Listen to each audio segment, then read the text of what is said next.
Stand still and see the salvation of the Lord. What would you think are the two most common words that Christians use when they're in a panic or in a crisis? Do something. Do something, Lord. It's absolutely against human nature to stand still and do nothing when there's a crisis and there's trouble and difficulty on all hands. And probably the most difficult thing for even Christians is to stand still and wait for God to act. To stand still to see the salvation of the Lord. Even the most devoted of Christians panic when God doesn't move according to their time schedule.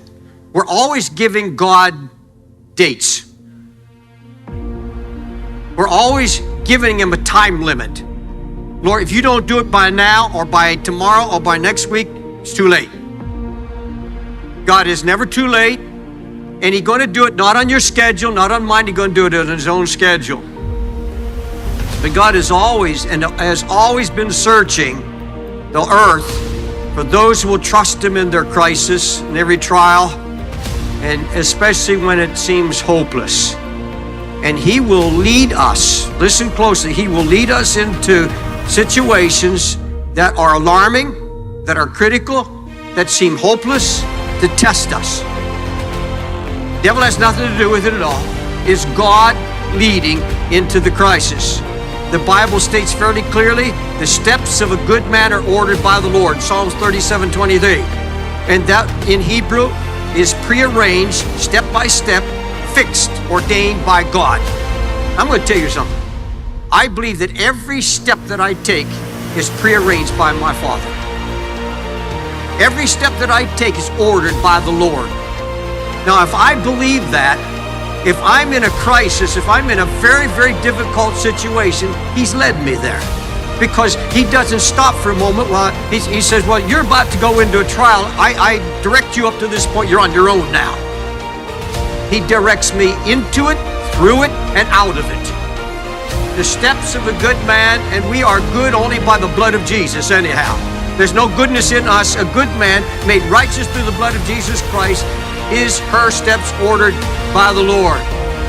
God's word is filled with examples of this. And by the way, it's hard to accept.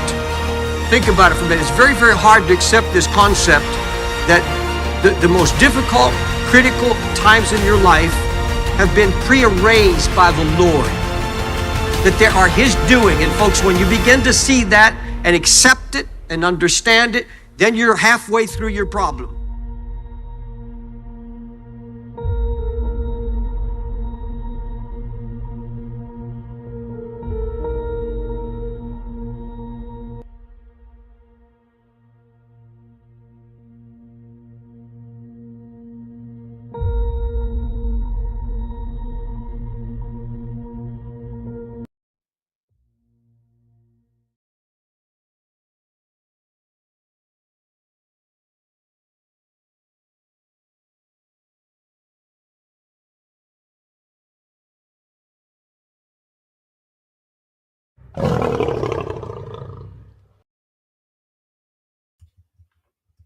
All right, welcome to Proverbs Guys Ministries. I guess I need to change my avatar because I don't want to mislead you. It is not Stephen and Krista today. It is just Stephen, although Krista is around and she's able to join if she should. So how's everybody doing? I see we have a little bit of a crowd building up already.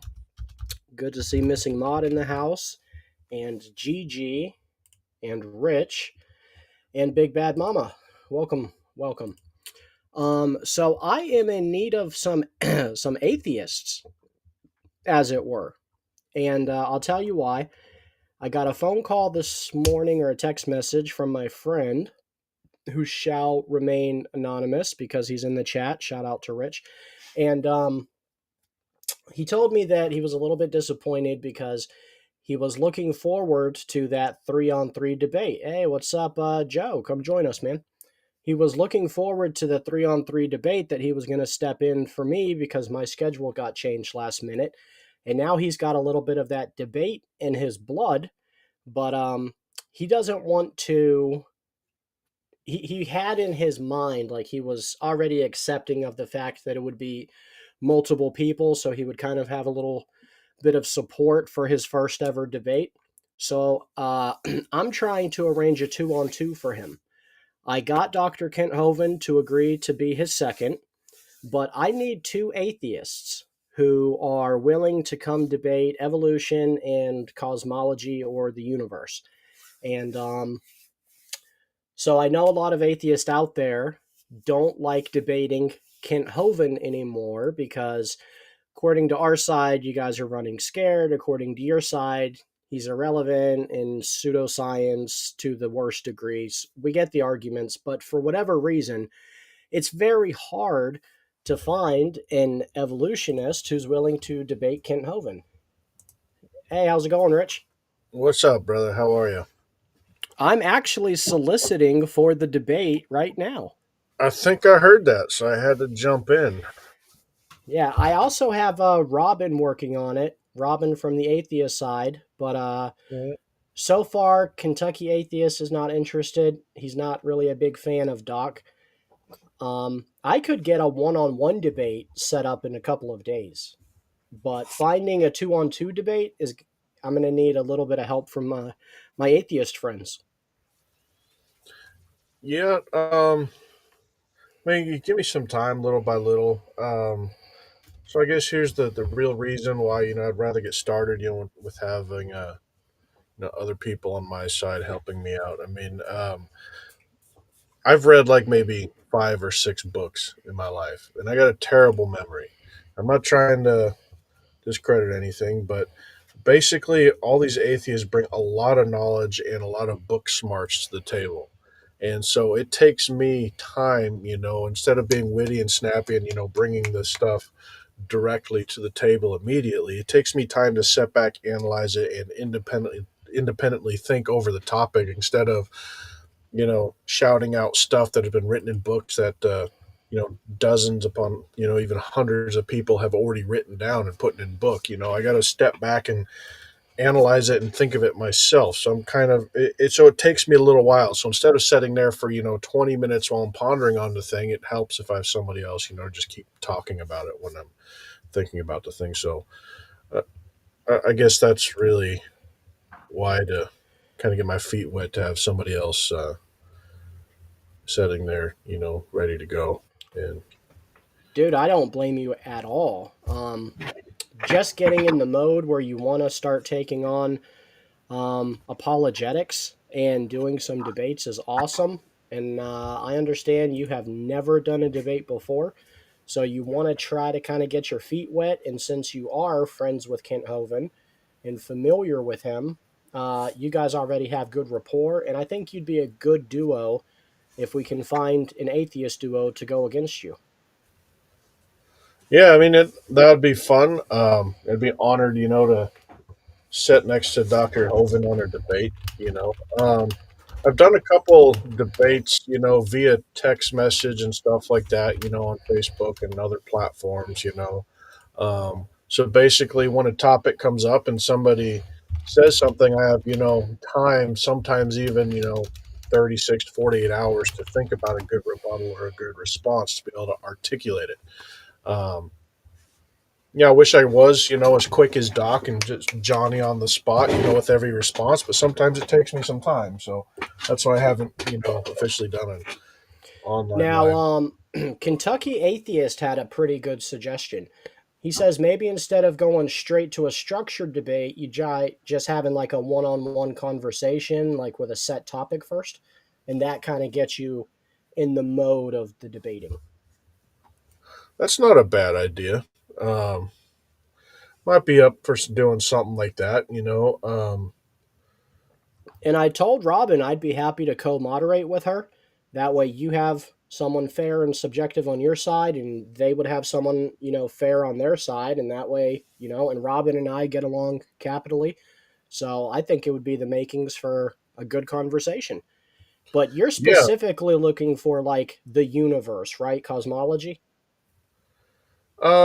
Yeah. So I guess a lot of the research that I've been doing over the last decade has been, Big Bang and stuff like that. And my introductory seminar series basically is titled "Why Physics Won't Allow the Universe to Create Itself."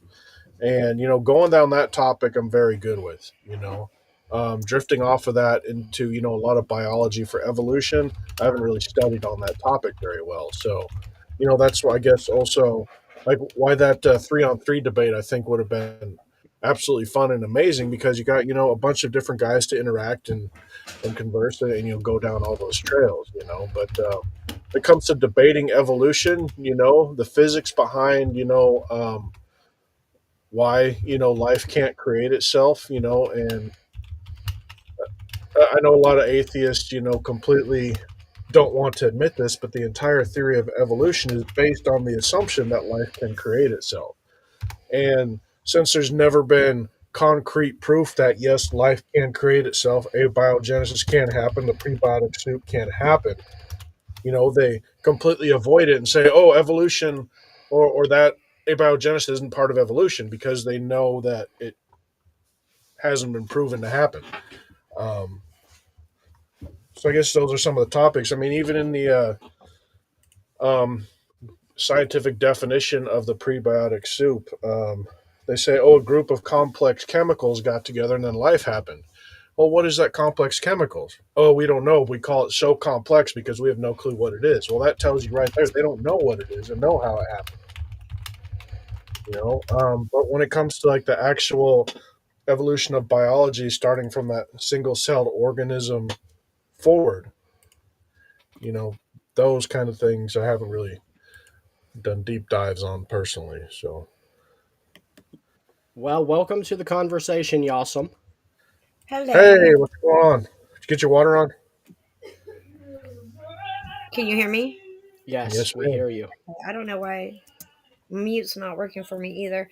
Yeah, well everything's good. No, I gave them what I had and it kept it on for a while, Oh, but that's right. You never got it shut off in the first place. That's right. yeah, I'm working on it still though. They're working with me, so thank God for that. Yeah, Praise God. we'll finish getting chipped away at it. So, Yeah. Worst case, I actually got to do a disclaimer, because I don't want any atheists to take this seriously. This is a joke. Worst case, they do shut it off. Just go dig a trench and tap into your neighbor's water line, and then throw that through your window. oh, my Lanta, big disclaimer.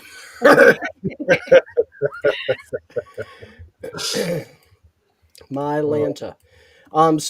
Kentucky Atheist is going to be joining us in 5 minutes to all have a right. casual conversation about cosmology. So, Oh, wow, awesome, well, awesome episode. I Um, guess I need to go over here and start OBS Studios, don't I? well, I mean, if that's where you're doing your presentation from, but I don't think it's not anything like a formal debate. So No, if you just, want to just just pull up your notes for you, well, no, I was just thinking, just record the conversation so I can go back and look at, how everything went. But yeah, I'm all for just a casual conversation. so I don't claim to be super well versed on the makings of the universe and how it functions, so I'm glad you're here for that. But I will say I'm able to hold my own in a conversation just by asking questions that have no answers. For instance, the Big Bang. You're telling me that the entire existence of everything, life on Earth as we know it, everything within the universe was sitting in a period smaller than a dot, and then it's smoking cigarettes and watching reruns of Forrest Gump, and then poof, rapid expansion for no reason. No combustion, nothing. But why? My questions never get answered.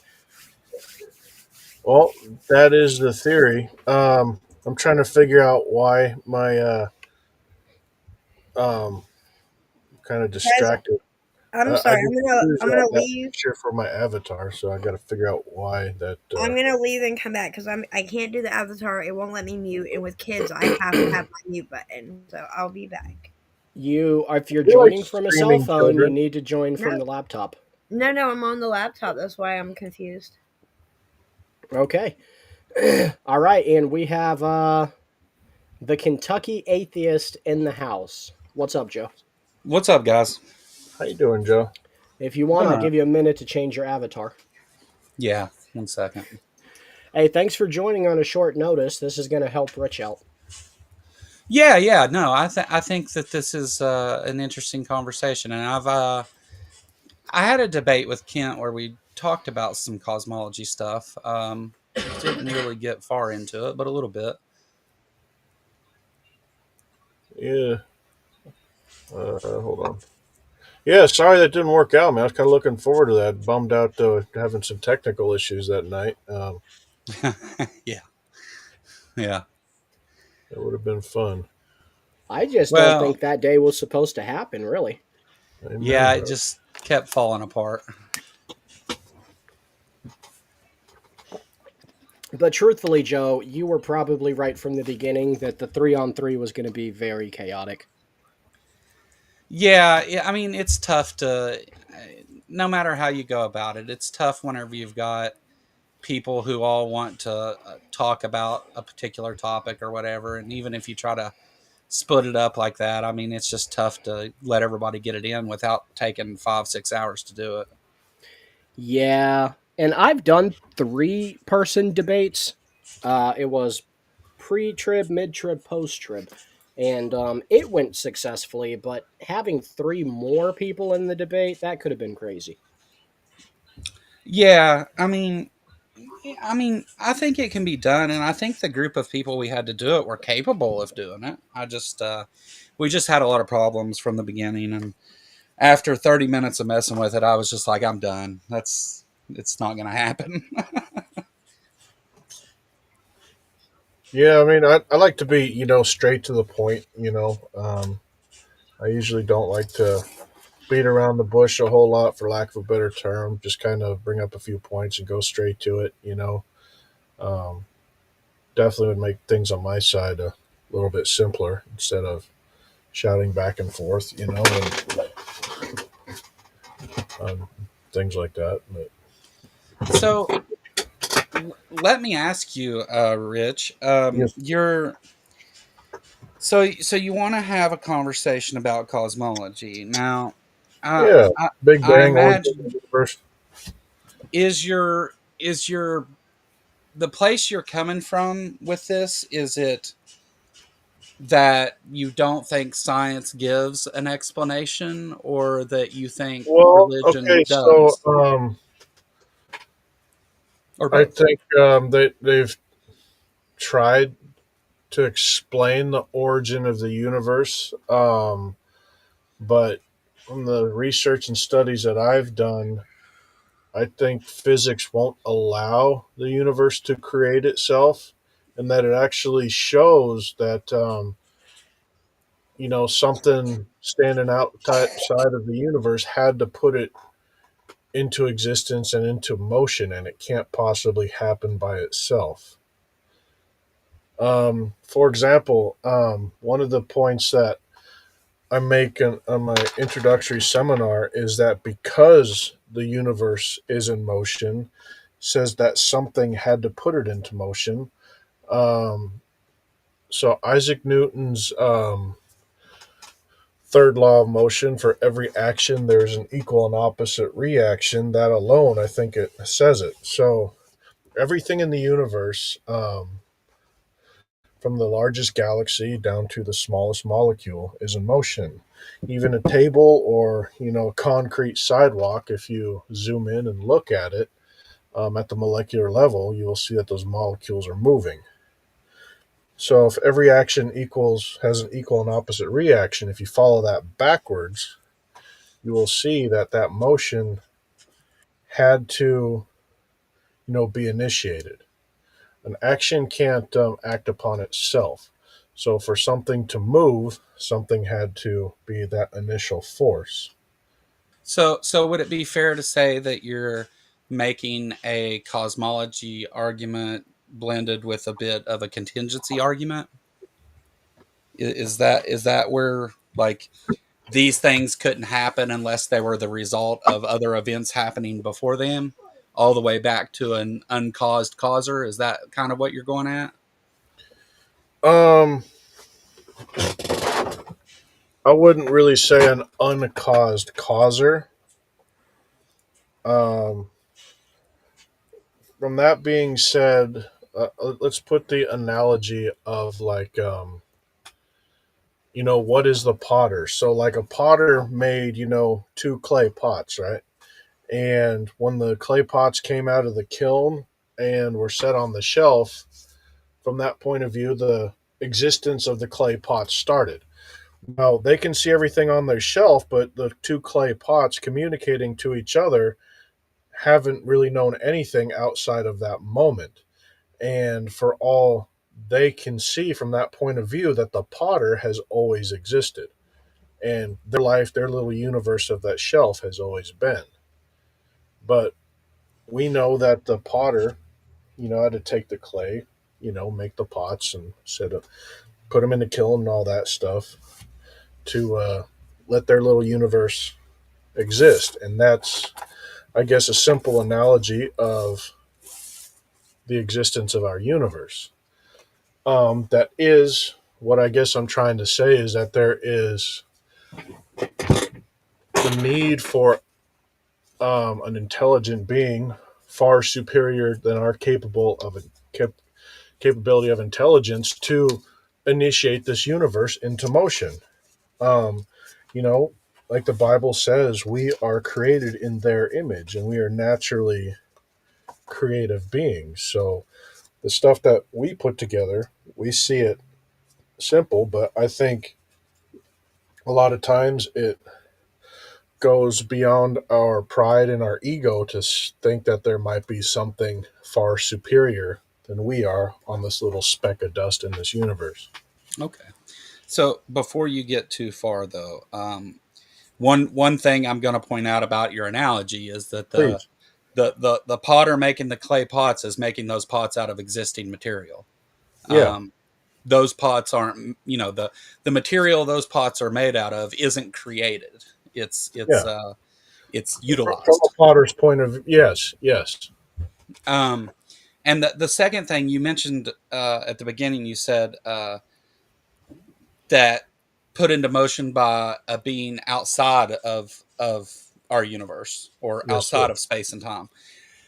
Um, that's problematic in that there's not really a meaning when you say outside of space and time. It doesn't really mean anything. But I get where you're going with it, and I'm Well, not kind of gonna. separate from the existence. I mean, I don't know how else you could really Well, put it, here but you know what here's I'm. here's the thing that you have there is you want to have a supernatural, and Yeah. for the just for the purposes of the argument, I'll say okay, whatever. But the that supernatural being is then interfering or interacting with what we call the natural world. Now, in whenever those things happen, whenever there's an interaction of things in the natural world, generally we can find evidence of that or see some reason to suggest that there's some interaction taking place. Uh, with this, well, I'm gonna concede a bit to you too here. So Well, give no, me just one I second. want to. I need to take notes because I don't want to be rude and cut you off, but I also want Yeah, to, let you finish your statement. And that's why, in the past, actually going through and doing like, digital like written text debates is easier because I can break down each yeah. analogy. So I've got a terrible short term memory, you You, know. I'll give Uh, you a key to YouTube debates. No matter no matter what I say, shouldn't change what you're going to say. Um, Now, obviously, there's rebuttals and things like that that are yeah, dependent yeah. on the things that I That's the say. I point. get it. Yeah, yeah. Yeah. But yeah, I just whenever we start suggesting these other things, um, I get that your your faith gives you reason to rationalize the things that are said in the Bible. I get that, Hmm. and I, I understand what that means, but whenever we start looking at like, is there any actual reason to suggest that those things are affecting the natural world, I don't know that we get there. Which is why I asked at the beginning: is this an argument against science, or for religion, or both, or what? Because obviously, we both know there's no physical evidence that you can provide that any of this is true, and there's no real physical evidence that I can throw out there to you, other than, like observation of what the universe is now as to its past. But and if we put both of those things on even playing ground, and we'll say, well, your answer is just as likely as my answer, absent any other information, um, then it gets to, well, why suggest this answer over the other? And that's where I struggle with this, is because I don't see any reason to make that hypothesis. Well, so no physical evidence. I guess that has been a goal of mine for many years. Like, how do you define what a spiritual force is? I Sure. mean, the Bible in the book of John says that God is spirit. Well, how do you physically define spirit? How do you physically define something that isn't actually physical? Well, you're presupposing that there is such a thing, first of all. Exactly. You Yeah. know, and I can turn that right back around to you, and say you're presupposing that the universe or life created itself also in the theory of evolution. I don't think that. I don't think that anything created itself. How so? How do you mean? Because there's really only two choices: either the universe created itself or something created the universe. No, that's a false dichotomy, is what that is. So Please. the thing that seems to be moving forward in physics today is that the universe has always existed in some form. Um, I there seems to, and this follows with the laws of thermodynamics. um, verse. Well, I was going to write that note down, but I disagree on that point. Just that the universe, the fact that it is in motion, means that it can't have always existed forever because something had to initiate it into motion in the first place. A cyclical universe disregards that. What do you mean? So a cyclical universe is the explanation of the expansion and heat death, and then the big crush, and then the re-expansion and heat death and big crush again, to where the universe keeps collapsing in on itself and then reforming, Right, because but of.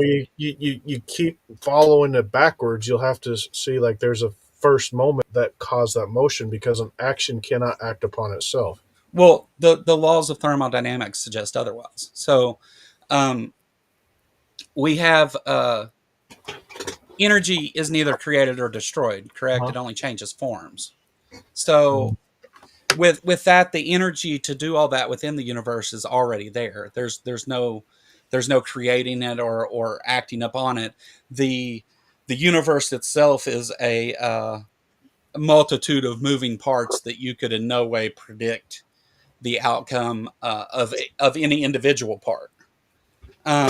But that's where the laws of thermodynamics, such as entropy and things like that, we understand how that works. And there's been some new theories in this field too, as to that it may be a combination of dark energy and black holes driving the universe to do these things. So, because black holes, for example, are an extremely massive, powerful thing that we have observed. Very, very strong gravity wells, all they are. That's not all they are.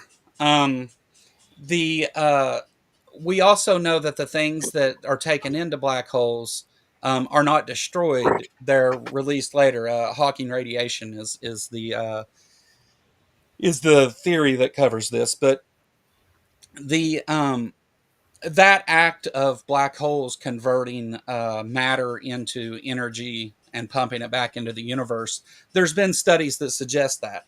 I'm not saying that those are correct or 100% right. I'm just saying that there are explanations that do not require supernatural hypotheses in order to get there.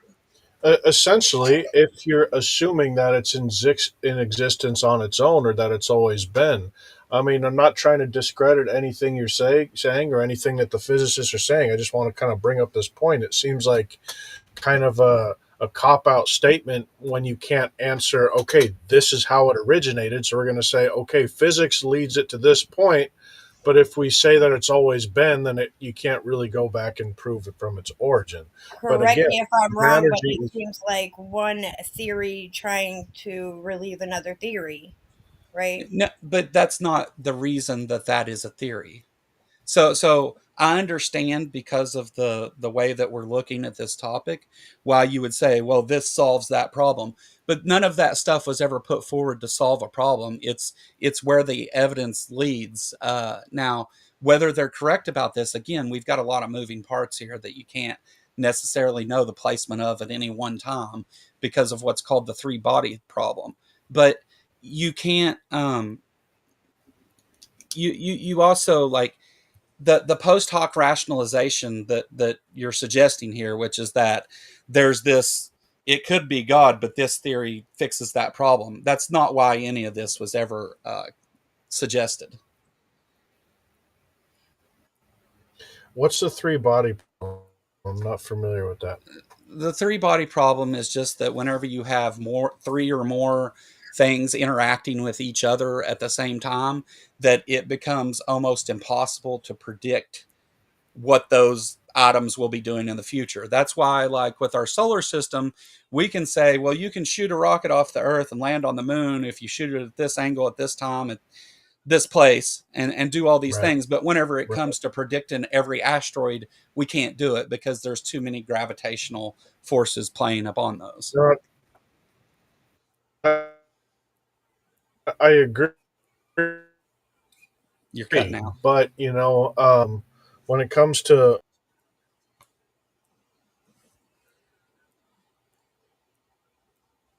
So he did periodically drop out. I'm sure he'll be right back. That was a very good point, the final one. Man, I wish we could have heard it more legibly. Here he is. I didn't hear any of it. Nobody Okay. did. Yeah, No, Rich, you're gonna have to reiterate that, buddy. well, I need to hold on. Let me try switching my internet around. I'm on this RV site. Internet this time of day gets spotty. Let's switch over to my hotspot here and see if it's a little more personalized. Let's see, personal hotspot. By the way, I don't like doing shout outs to companies, but I love Visible Wireless Hotspot, $25 a month. So they don't pay me to say that. I'm just saying none of that stuff. Trying to stream over Wi-Fi is always It going to cause is. you problems, no matter how you do it. It's how Wi-Fi works.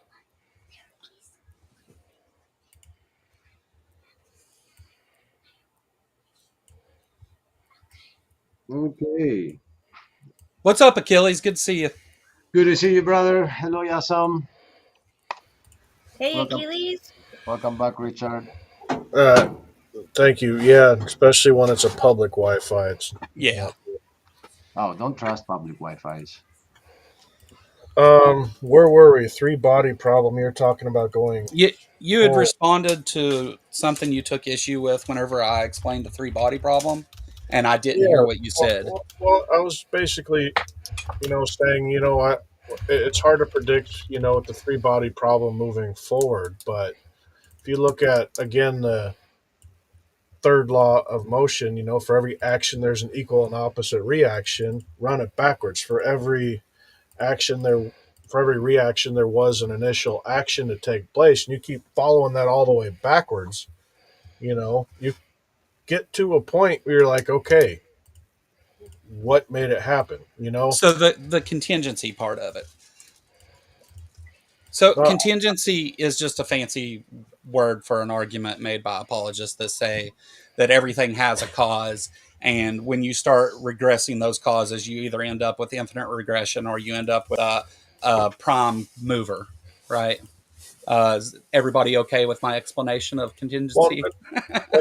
no, I get what you're saying. Thanks for simplifying. I really appreciate that, but I don't think you get to a point where it gets the infinity, because something in motion. Like you roll a ball down the hill. Well, gravity has picked up momentum, and as you follow it up the hill, it was there on top of the hill, and something had to either the wind probably pushed it over, somebody nudged it, or something happened to cause it to go down the hill. You So know, let go me ahead. let me just go ahead and introduce what the major problem with this is going to be. So when we talk about Newtonian physics, Mhm. um, Newtonian physics applies to the macro, right? Whenever we start trying to apply Newtonian physics to the quantum world and things like that, it doesn't work. Um, so I would suggest that you're only looking at part of the problem there. And as for the original cause, a number of atheists and even physicists have suggested um, the quantum field as being uh, that prime cause. Uh, the quantum field does explain how those things work, and it's actually the quantum field that's used in most cases, not all, to explain the what triggered the Big Bang, If you're the talking about rapid quantum expansion. fluctuations creating the initial Big Bang or whatever, I highly disagree because quantum fluctuations are phenomena that are being observed in an already existing universe. So how can you say that initiated, the existence of everything if everything didn't exist already? Can you suggest a reason that quantum physics wouldn't apply in the past? No, I mean quantum physics, Newtonian physics, Kepler physics, I mean they all existed. Physics don't change just because the theory becomes inconvenient. Well, it's so I know that from your position, it seems like, oh, well, there's an explanation for this. That's convenient. But the thing that I'm trying to push at here is that there are natural explanations for these things that didn't arise from the need for an explanation, but instead was where the science led. And you can see that process throughout physics and theoretical physics and all that. You can see the movement of science as we go forward to the present. But Yeah. whenever we start suggesting that it was something other than natural causes, that's where I'm taking issue with you at here. Is like you say, well, you don't accept these natural causes, but then you accept the supernatural causes that we have no reason to suggest are the cause of anything. Well, that is my point that I'm trying to do is I'm trying to bring proof to the supernatural. I'm trying to say that the natural cannot initiate itself into space, time, and matter. It had to kind of it couldn't just it just happened, And when it comes to the Big Bang, I would love to get into that later on how it's not physically possible for the universe to expand from the singularity. But it just shows that we've tried really really hard. Many physicists have, and I'm not discrediting them. There's been tons of very very deep thought and some very very intelligent people thinking out that theory, but it comes down to a point where it's just, yeah, we see everything moving in this direction, we see think this things happen, and we observe that these fluctuations and stuff like that, but it's all with the assumption that it happened itself. And then when that doesn't make sense, they come up with things like this string theory, which is a rift in space and time where it happened from another universe. Well, what put that universe into existence? I'm just trying to come up Well, with a concrete answer of how it so all. so to so to be clear, string theory does not suggest that other universes caused this universe.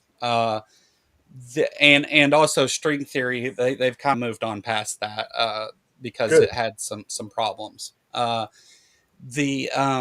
that's really where you started to see the more prevalent view that matter or energy is eternal rather than something that began. Now, again, this I don't know that this has made it to the point of the scientific consensus yet, but there are a number of leading physicists out there that take this position. I mean, I can give you names if you want, but I don't think for the sakes of this, it's really Well, no, necessary. no, it's not really necessary. But what do you mean? Like, I must have missed something because my attention span is always out. I kind of jumped out and then kind of popped back in. for, um, when you said where people start saying, like matter and energy seem to be eternal and stuff like that. Are you going to like the infinite existence theory? Is that what you were talking about there? No, I'm talking about the first law of thermodynamics. Matter and energy cannot be created or destroyed. Oh, by the way, the same is true for gravity, space, and time. By the way, none of that can be created or destroyed. It Um, wasn't created. I mean, I don't take the position it was created. So, well, it's here. I know you don't. I take the position that it's created. You know. so just as you made a contingency argument for your view of the universe, Yeah. there's also this contingency of when we talk about the Big Bang, many times it's characterized as an explosion and things like that, which isn't exactly correct. Um, the Big Bang just describes the expansion of space and time, Right. uh, Right. Rapid expansion. rapid expansion. Yeah, and so You could put the same whenever, definition in explosion or whatever, but it doesn't matter. well, well, whenever you talk about gravity and things, the the leading theory on that is anyway, and again, I'm just telling you what the natural explanations, one of several that are out there. Yeah. Yeah. um, the leading theory on gravity though is that after that first Planck unit where we can't really see back before that, the universe expands very very rapidly, and then as things start to cool, you see the fundamental forces start to take over. Uh, in those initial Planck units, that isn't possible because of the amount of heat and energy that is all moving at once. As things start to coalesce, you see the strong and weak force, the force of gravity, electromagnetic force. You see these things start to take over the physics of the universe. So, Well, uh, instead of see it, I mean, I'm not trying to, you know, I talk mean, crap in the or math. say anything about your intellect or anything, but sounds to me like that's just an assumption of how they're going together. Again, I come from a point where it's not physically possible for the universe to expand from itself because the gravity would be way too strong for it to expand from itself from a singularity if you took all the matter and energy in the universe and put it into that singularity. It would Well, go so ahead. so again, whenever we start, the reason that we started that first Planck unit is because, and science is very open about this, is Mhm. we don't know what happened before that. Now, the when I say we see these things, I'm saying that the math checks out, that this is a possible explanation, and that it doesn't violate any laws, and that it Let me works. throw this Now, variable at you. whether it means that's actually the case, that's not the purview of science. So I think though that, like, again, my issue keeps coming back up here is it's like, okay, natural explanation after natural explanation, and you're like, well, I don't know that that works for me, but yet the explanation that you prefer is way more outlandish than any of those, and can't be explained through math or anything else. Possibly, because consciousness is a pretty dang incredible thing for it to just happen over millions of years. Is kind of the same thing, right? Just happening all by itself Well, collectively. to our knowledge, and there may be other consciousness out there, but to our knowledge, consciousness is a recently a recent thing. I mean, well, I guess with you having I imagine you accept the creationist view that consciousness has existed since the beginning, um, which Not I not disagree. exactly the very beginning, but close to it. Right. Well, unless you throw God in the equation, and his consciousness would be that beginning. But That gets into another subject where we have to talk about evolution and stuff, and I don't think that's really where we're Yeah, and I trying to want, go. let's go back to the Big Bang really quick. I want to throw this part into that into that equation, the variable that may have been overlooked. So I need to let me step back here because I have some math written down on my PowerPoint. I'm not going to share it. I'm just going to um, basically describe it. Joe, are you familiar with that? Is your name, right, Joe? I don't want to get that wrong. Yeah, my name's Joe. Okay, nice to meet you, by the way. Um, so you familiar with what escape velocity is? Yes. What, let me just, I guess, run by it for those listening who might not understand what it is. So, escape velocity is basically velocity needed for any object moving to escape a relative gravity well, right? So, if you took a tennis ball or a stone or anything, threw it up in the air, as soon as you were done applying energy to it, as soon as you let go of it, it would begin to slow down because gravity's pulling on it and eventually get to a point where it stop and it fall back down. Right. Well, if you get enough energy where you just sling the thing so hard, gravity to a point would not be able to slow it down and pull it back to the planetary body and it would keep drifting away. For the planet Earth, that's relatively 25,000 miles an hour from the Earth's surface. Okay, so we know that a gravity well is based on the overall mass of a planetary body, right? Um, Escape velocity is one of the ways we know this. There was also two satellites launched by NASA, I think back in 2011. It was the Grail mission. Two satellites ebb and flow. Long story short, they discovered that gravity is based on the overall density that it is passing over. Another way to say that gravity is based on the overall mass of the planetary object. Right. Right. So, with that Mass, said, not size. what? Mass, not size. Yeah. Yes, mass, not size. Okay, that being said, we don't know for sure because we don't know exactly how much mass is in the universe. For in the estimated overall universe, let's do this. Okay, so the escape velocity of our sun is it 1.4 or 1.6? Yeah, roughly 1.4 million miles an hour to escape the gravity well of our sun, right? And the current estimate for the number of stars in the observable universe is around 200 trillion galaxies, each containing 100 billion to 400 billion stars, leading to a total estimate of around 200 billion trillion stars, right? It's according to Little Passports and World Atlas. Okay, 200 billion stars is a good middle point. Now, using our star as a reference, because there are some smaller and there are some bigger, probably not exactly the same, but it's a good starting point, right? Um, Now, the escape velocity of our sun is slightly less than 1.4 million miles an hour.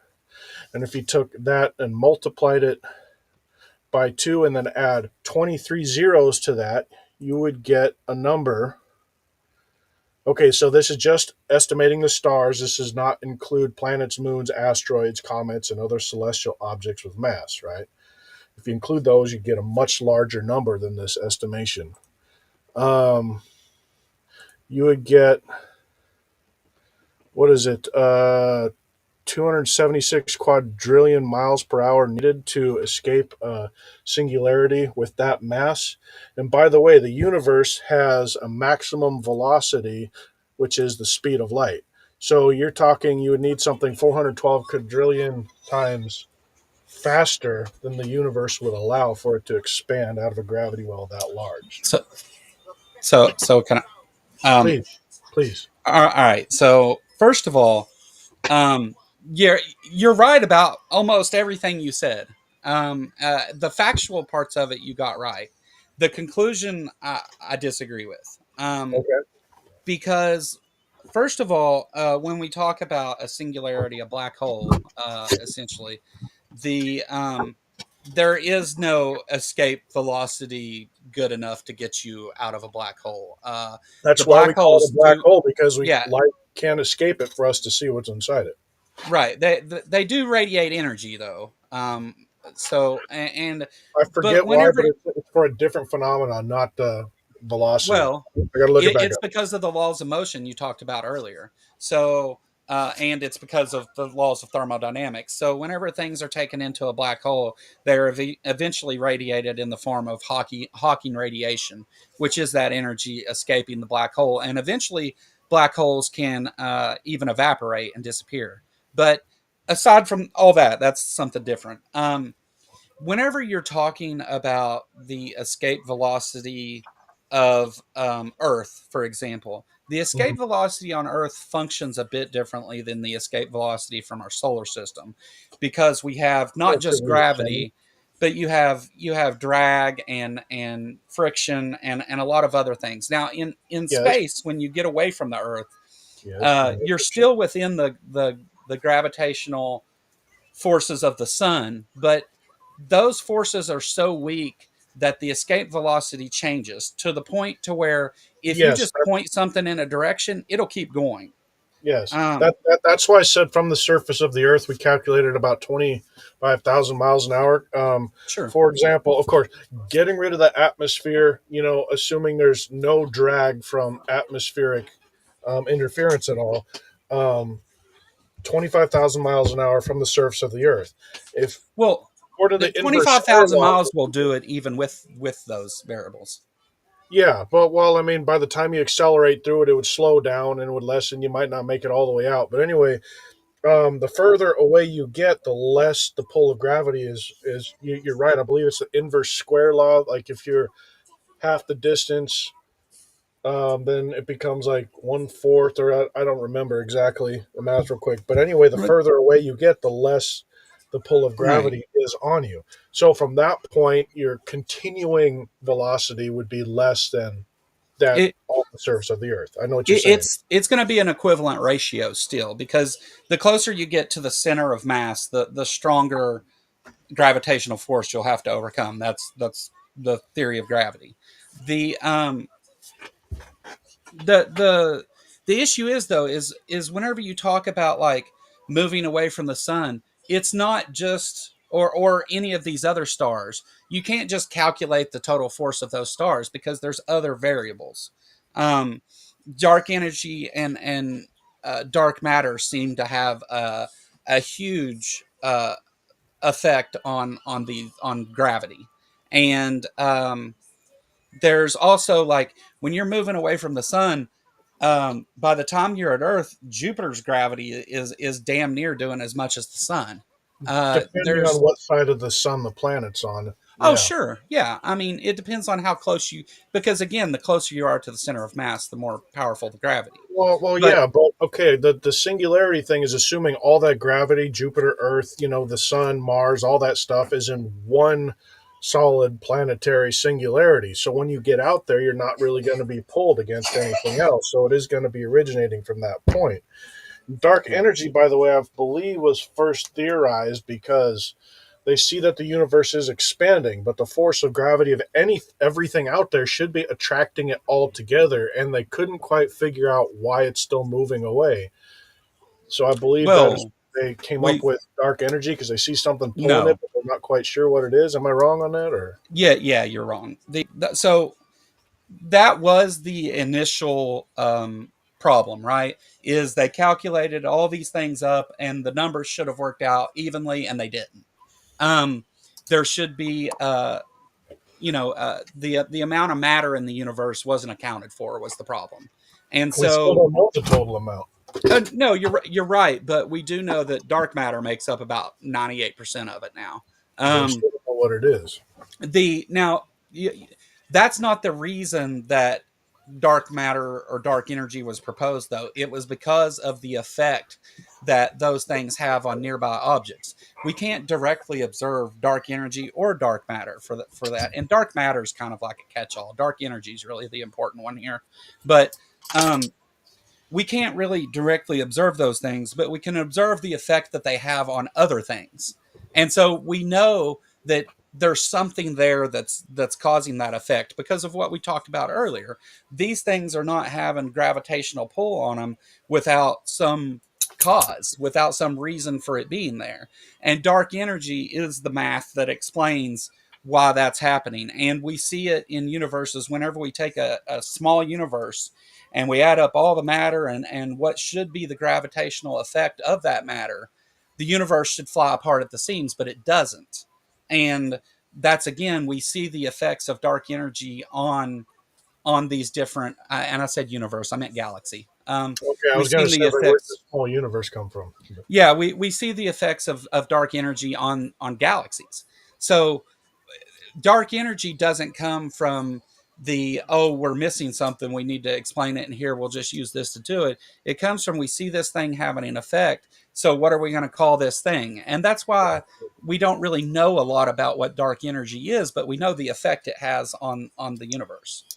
Well, I do want to throw this one thing in. I know it's unscientific and far out there, but even before cosmology could mathematically measure it, and before telescopes and before we could actually observe it, it is written down several times in the Bible that says God does stretch out the heavens. And I know dark energy in one point or another is basically the explanation that we have for everything moving away. Like from Big Bang Theory point of view, there still isn't an explanation for what initiated that vast expansion of the universe.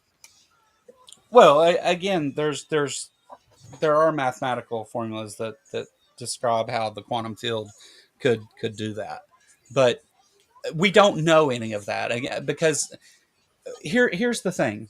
When I talk about what science can at least provide some sort of explanation for, and we go back to that first Planck unit, um, they that's when explanations start to come about. Before that, I don't know. And if someone wants to tell me that they do know, then they need to provide how they know that.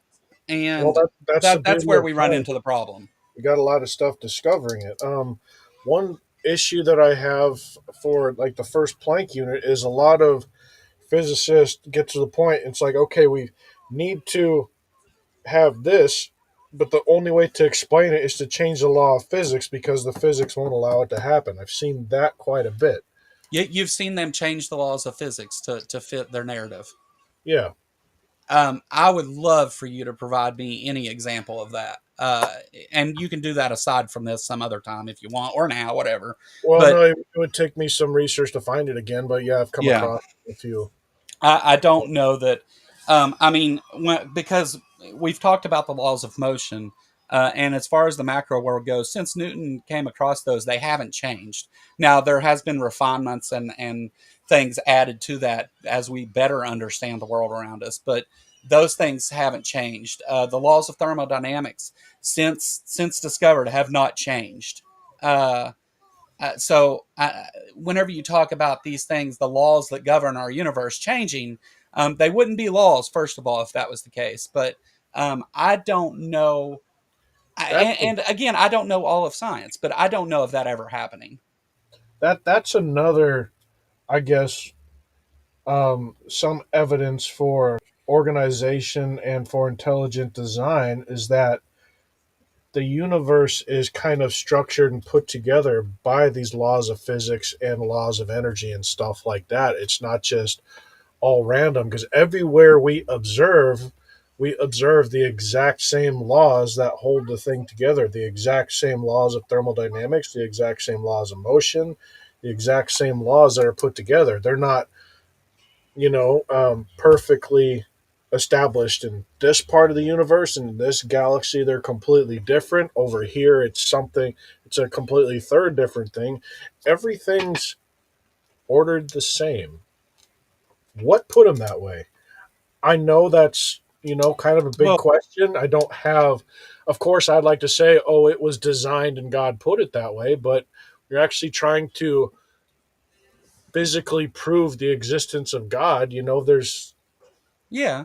It's difficult Well, to do, man. And you're I'm so implying. glad that you guys circled right back around to this so I can make the comment I would like to make earlier. Go So, ahead. Joe, it's Joe, right? Did I say it? Yeah. Okay. So earlier you had made a comment. We just circled back around to. You were told theory that you keep presenting a whole bunch You of can other call me theories. rich. Okay, I'm sorry, I'm Rich. living proof you don't need a lot of money to be rich. I should put it that way. Okay, so you told Rich that you've given him a lot of other theories. Why he can't he get off that one? But that's the thing, it's theories. Okay, the definition of a scientific experiment is to be able to be repeated and make the same exact conclusion indefinitely. But here on both sides, neither one of you are able to do that. So, I mean, honestly, you can't sit here and be like, oh, you're not hearing my side of it. Why can't you pick one of these theories when it's still a theory? What's so wrong with us having our own theory then if that's the way you look at it? And if so, I want to go a step further and say, what's so wrong with my theory if we have no proof in either direction? Because when I die, the worst case scenario is if I'm wrong, I died being a really awesome person, helping and guiding in as many people as I could to have a better life, to find faith in something, to maybe eat better that day. My charity goes a long way in the works of the Lord that I do. Whereas if I'm right and you're wrong, you're going to spend an eternity in hell. But either way, they're both theories until the end when we have the proof in our face, right? So like to sit here and be like, my side's right. Why can't you see any of my theories when if you're wrong, eternity in hell? Whereas if I'm wrong, I was just a great person. I'd rather be on my side of the fence. So a few things. You hit me with a few different things there. Um, First of all, and I don't think that you did this intentionally, but you kind of did a bait and switch on the on what a scientific theory is. You talked about scientific experimentation when a theory is that scientific experimentation has been repeated and corroborated to the extent that they're not getting any other outcomes. So there's that. But why should you, as to the question of why you should accept these things, I'm not stating that you should. All I'm saying is that there are natural explanations. So why then do we look for supernatural explanations? Now, and to your last point as to the like Pascal's wager thing you put forward there, that's there's a lot of problems with the Pascal's wager thing, and we can get into that if you want. But I don't think that you should stop doing those things. I was a believer for over 25 years of my life, and I understand that Christians do good things every day. People do good things every day. But what about being a Christian precludes me from being able to do those same things? The end results, like honestly, that's it. Like an eternity in hell if you're wrong. That's what's the difference. I'd rather not burn in hell and be tortured for the rest of eternity if there is that said eternity. I'd rather have faith that there's better out there and that the next earth that's going to be recreated is going to be one that I could actually be proud of being part of. Because let me tell you, I'm not proud to be part of this evil world that we live in where children can be raped, murdered, tortured, and sold off into slavery. I'd rather have the hope that something better is coming because there's too many good people around that show there is good in this world. So by living by my faith, I might be able to experience that perfect world in the future. Whereas if, like I said, if you're wrong, it's eternity in hell. So that's back to Pascal's wager, and we can do that in just a second. Let me get through this first No, part. Where's So I want Pascal's to call it that's back to the word of God. Can we quit you calling do, it Pastel's wager and just call it the well, word of Well, the God? argument you're making is Pascal's wager. yeah, But he's That's it's why right. I'm really saying it. not No, because the but scripture was the Tabitha, wrong way before easy, that, easy, though. easy. Tabitha, it really is. It's a term used to describe exactly what you're describing, and it's called Pascal's wager. And I But get that, but I want to make the fact that what I'm saying is actually biblical, not just yet another theory. Well, and that's fine. But again, you didn't answer my question. I said, what about you doing good and caring about all these things? What about being a Christian precludes me from doing those things? Because it doesn't. But There's that nothing wasn't that you the can main do as a point, Christian that I can't do as an atheist. except for salvation, which is my point. Salvation's what changes it. The Well, salvation. well, if I can just briefly, we're actually trying to keep the topic on a specific arena tonight, and it's cosmology. So if we could try to keep all of our stuff on cosmology, that would be, I think, probably more productive. Well, can I throw one thing that has completely nothing to do with cosmology out there real quick? And by the way, Thanksgiving and Potluck Sunday are basically the only two things where gluttony is actually encouraged in the church.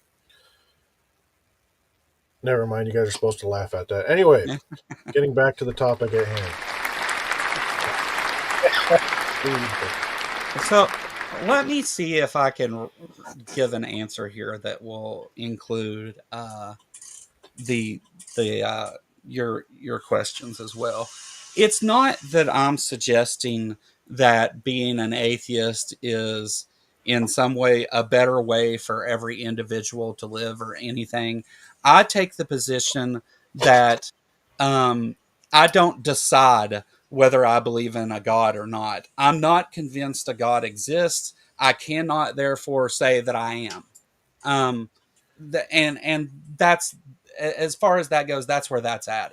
If I sit here and say, oh well, I'm promised heaven if I just believe in God, so therefore I'm going to say I believe, I think that's considered blasphemy, and would be against your faith. So I don't know that I have a choice in that matter, which is a problem. And so, whenever I say that we have natural explanations for these things, I'm not at all telling you or Rich or anyone else that they have to accept these or believe them or whatever word you want to use in place of that, because I know accept is kind of not good. But all I'm telling you is that we have these explanations. So why do you suggest that people should believe the other one? Now, if your answer to that is because the Bible says X, then we can discuss about whether the Bible's right about things and should be believed or not. And that's a whole different discussion. And I'm willing to have that with anybody that wants to have it at any time. But like Stephen said here, it's not really the topic. I'm more than happy to have that conversation, but I don't know that it fits in here. Yeah, it's just we were trying to get some debate practice in for Rich, and his niche is the cosmology. So that's why we were trying to keep it to that. And Kentucky Atheist was nice enough to come on last minute to have an open talk with us. So anyone's welcome to chat in, but let's try to keep it cosmology.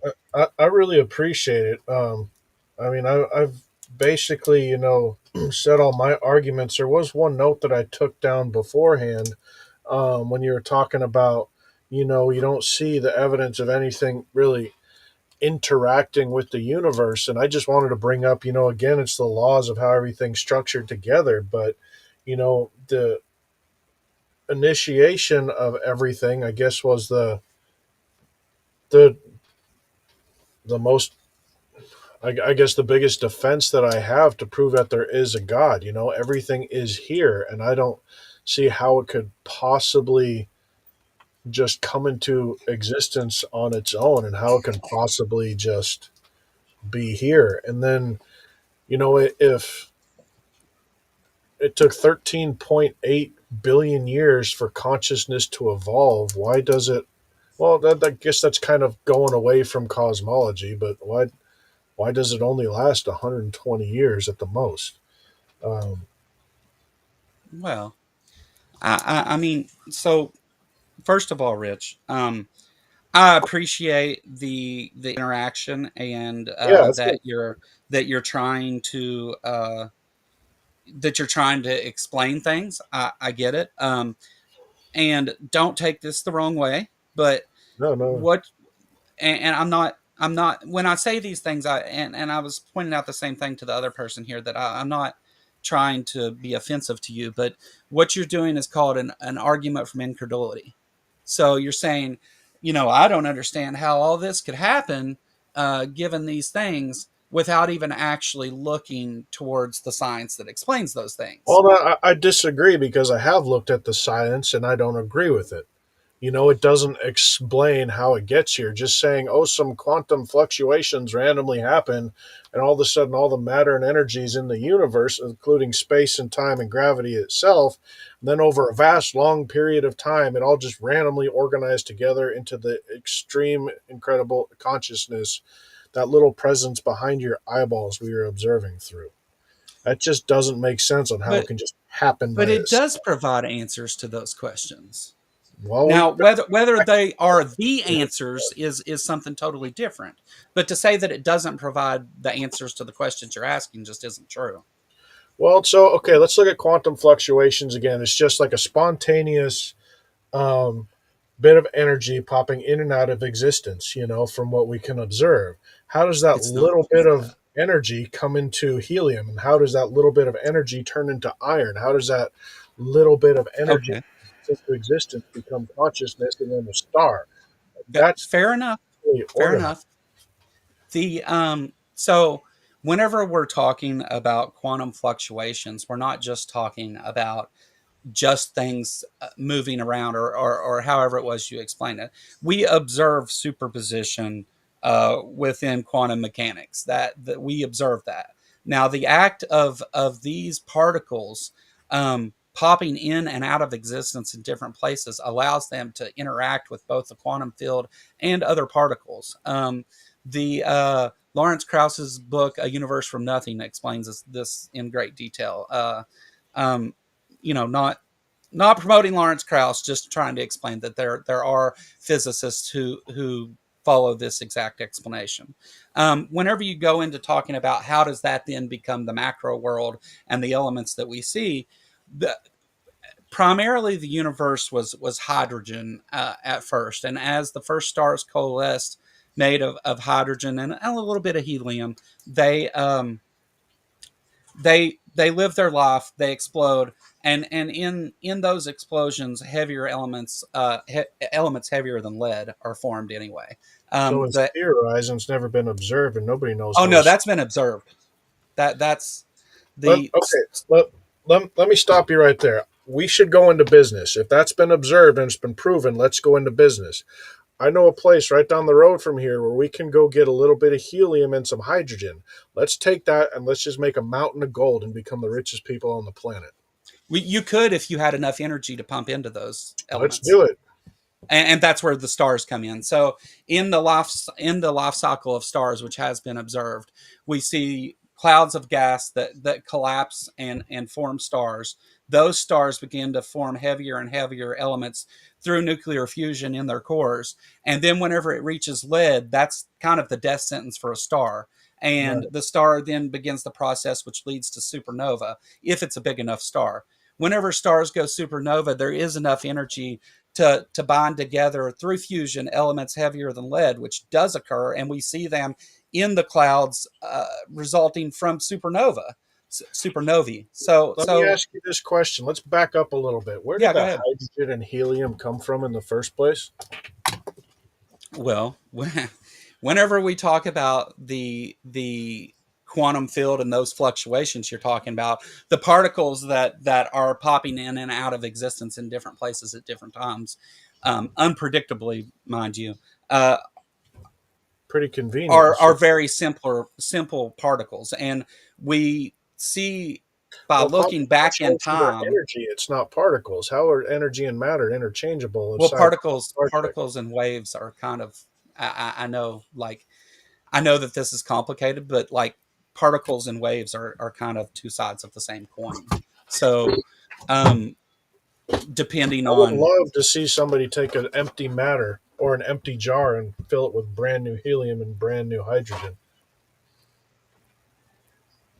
I I don't mean, really know about again, particles. Yeah. nobody is saying these things are created. There's no atheist or physicist that claims um, that It they were came from created at somewhere this and it's point. here. Right. And again, this goes back to, it seems that matter is eternal. Well, seems that God is eternal, but all the matter's in motion. How Well, can here's the it thing: the can't matter actually help exists. You itself? can't show So that back God in. does. That's where your issue is. No, At the I didn't catch that. at the end of the day, this is completely based on your faith and nothing else, about the God claim You know anyway. what? Right back to you. Your And what faith you was just, also assuming that it started all by itself. but wouldn't that I've never prove claimed that. wrong the second law of thermodynamics? What about the second law of thermodynamics? That if, the law that Entropy. basically that how can it be eternal when it is a law proving that is what's the word I'm looking for? Hold on. Everything's moving to a state of decay. Yes, exactly. Thank you.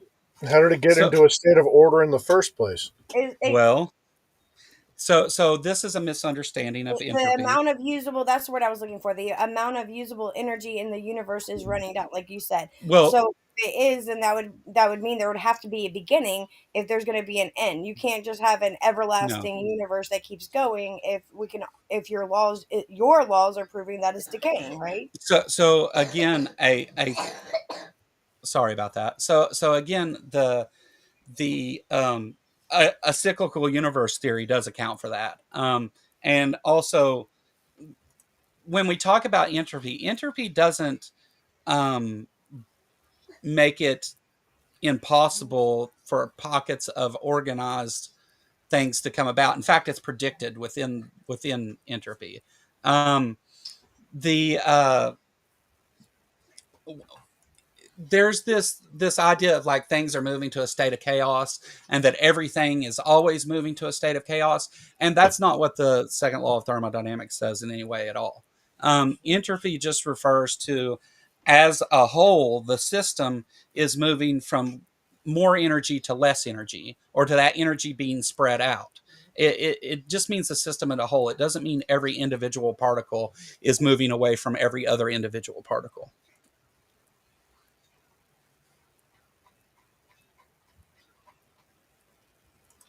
Sorry, I'm trying to pull something up in my PowerPoint about that And exact. that's always been the law of the second law of thermodynamics. By the way, it's never precluded life or consciousness or planets or stars or any of that stuff. I'm sorry, Um, I'm refereeing. Give me a moment. Yeah, go okay, ahead. uh, thermodynamics doesn't preclude those things.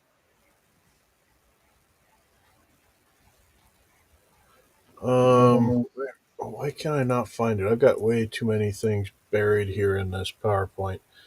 I've got the actual written definition of that law, but I cannot. The second law of thermodynamics. Yeah, it basically says that everything tends from a state of greater disorder into or straight, yeah, a state of greater order into a state of greater disorder. It goes You're into missing even the first further. couple words because it's not. There's a couple words Well, yeah, I before mean that. that's why I'm looking for this thing here. I can't. Okay, Go ahead. Go ahead. I mean, if you.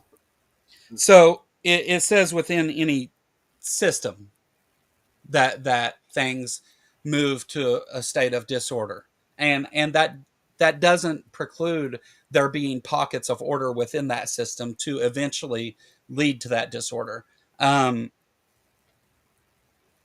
the uh, the definition is that heat spontaneously flows from hotter to colder objects, and that the total entropy or disorder of an isolated system will always increase over time. uh, Life on Earth isn't a closed system. Stars are not in a closed system. Once that star is created within the closed system of that star itself, entropy takes over, and yes, that begins. But the point is that it doesn't preclude that from happening. In fact, it predicts it. Um, We still got the same. Sorry, I'm still looking through this. I only yeah, caught yeah, part of what you were saying. I mean, you know, no problem. I mean, that's why I'm not a physicist, by the way. I'm not a professional in the field here. Um, we Everything still I hold your say own should very be good, taken man. with You're a grain of very, salt. very intelligent person, you know, and you're definitely bringing um, a lot to the table that have really given me a lot to think about and challenge my brain, Well, and I tell you what, I really Rich, appreciate it. I would love, and you know, we can do this as laid back or as just general discussion as you want. But I'll have this debate with you, like an actual. We do an opening and a structured debate if that's what you want to do. I will tell you this also, Rich. I Yes, sir. will I will help you to better your argument yourself for other atheists, because I think that whenever whenever we have these conversations, I want you to have the best argument you can possibly have. I'm not against Christians or religion even. I I think there's some problematic things, and that's a whole different thing. But like, I want you to bring the best argument you can so that we can have the most thorough, informed discussion that we can have on it. So, by all means, and whenever I point out things like I'm saying, well, it's an argument from incredulity. Understand this: it doesn't mean that you're wrong. Whenever I point out some fallacious way of thinking, it Yeah. just means that you arrived there in a fallacious way. It doesn't mean it's wrong. That would be Or called it a means, fallacy. there's evidence that I haven't thought about and that I wasn't that Sure. I wasn't aware of that, contradicts the statement I was saying. I see what you're saying. And Uh, as we go here, you make points that I have to internalize and think about as well, and that's why we do this. yeah, Um, that's the whole point of a debate. It's not really trying to convince you that I'm right, know that you're wrong, or that my intellect is superior, or that, yeah. I've got a much more charismatic person, and all this stuff. It's just an exchange of in, information. That is what the scientific principle is basically built off of. You think about something, you come up with these ideas, and then you present it to the table, and then you have an open discussion about it. I That's will what science is. I will recommend this as far as a debate on cosmology, because cosmology is a very large topic. Yes. Um, Refine it to the two, maybe three arguments you want to make, and try to make a category out of that. So, if you want to talk about contingency, call it a debate on cosmology, but then in your opening, where you're supposed to lay out your premises for what you're going to debate, um, say, well, my premises are contingency and this, and then flesh out each of those things, just for the sake of having a debate that the audience follows well. I'm not saying you're wrong, or telling Yeah. you that I'm a pro at this in any way. I suck at Good advice. debates. Good Um, advice. but uh, and like, don't uh just because there's an and I was particular to point this out, just because there is an answer that science provides to whatever the topic is that we may be covering at the time. Science doesn't deal in absolutes, but Yeah, challenging absolutely, words Steve. like saying it's just a theory, you're going to get beat to death if you do that with anybody else, because it's that's just not how words work. The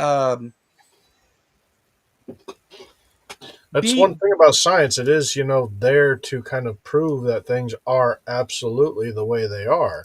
That is No, part no, of, no, no, no, no. science in general. No, science's goal is to provide the best explanation for the natural world, given the laws that it operates within. Um, the science does never ever deal in any Potato and sweet absolutes. potato. I can tell you, like, something that we would disagree on. I'm sure everyone here would disagree on, is Oh, yeah, we've been doing evolution. it for the last But hour.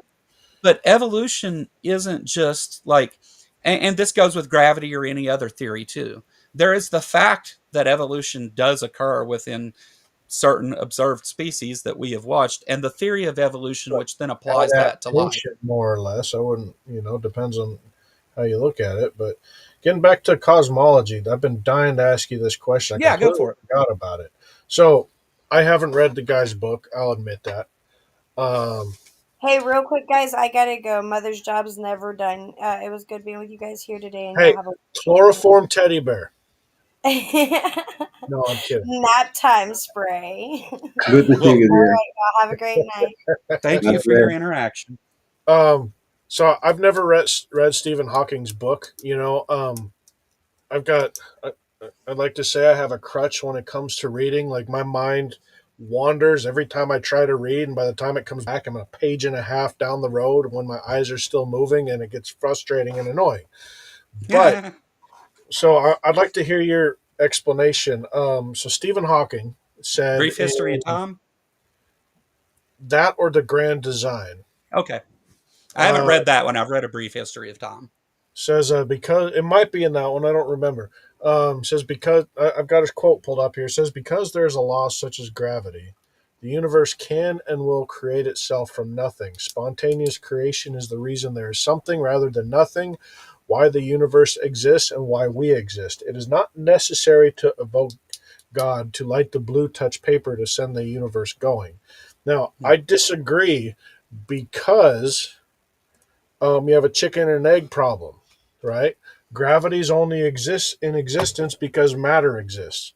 It's a one of those symbiotic relationships. You can't have matter without the gravity, and you can't have gravity without the matter. So to say that the law of gravity put the universe into motion and created the universe, I guess contradicts itself because you can't have one without the other.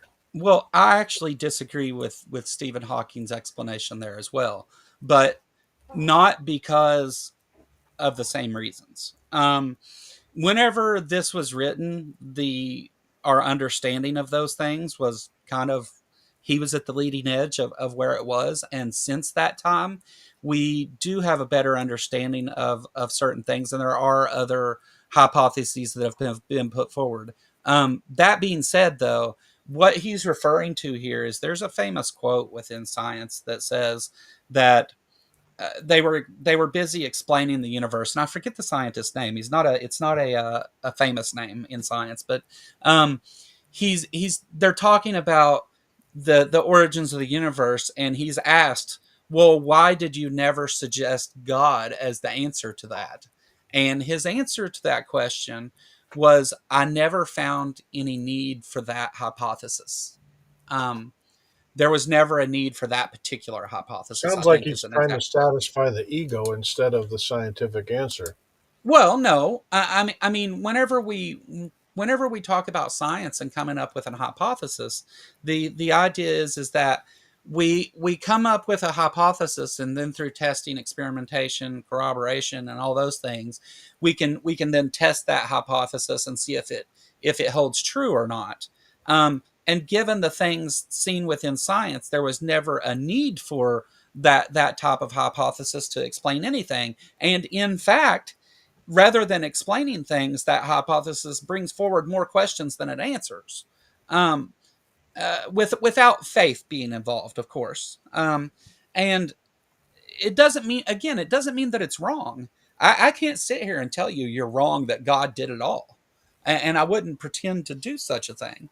The only thing I can tell you is that I'm not convinced that God did it because there are other explanations that don't require belief in the supernatural and all this extra baggage that comes with that. And while for many people, the point with the person that just left was that, it's about salvation for her. So you can have your reasoning for those things, and it's not necessarily irrational. But I just don't. The reason that we come at this from two different places isn't because I don't accept your position or any of that. It's just because I'm incapable of sitting here and saying that I think something is true that I don't. Well, Um, everybody's capable of blind faith. I mean, have you ever driven over a bridge before in your life? I'm assuming yes, right? Have you ever yeah, stopped that's before not you blind got to faith, the though. By the bridge? way, Have you ever stopped before you got to the bridge and gotten under, got your NASA tools out and inspected the bridge, make sure it was 100% safe before you drove over the thing? yeah, No. but that's not blind faith. In essentially it is. I mean, you're assuming that the No. engineer did their job. You're assuming that all the laws and everything were up to date and that every inspection was done. What was it back in 2010 on I-35 outside of Minneapolis? I think 13 people were killed as the bridge collapsed and everybody was just doing their Does daily commute. does that make it rational to believe that every bridge will fall when you drive across it? Well, I mean, it makes it a possibility, you know. Sure, sure, and that's perfect because Well, I these guess the things point are I was trying to make, possibilities. I guess the point I was trying to make a little while ago is like, you said that I have faith that there is a God in the universe. True, but from the conversation we've had, there isn't scientific concrete proof that matter all of a sudden spontaneously came into existence with no explanation of how or why. Yeah, and I That never sounds claimed it. like a little faith point myself too.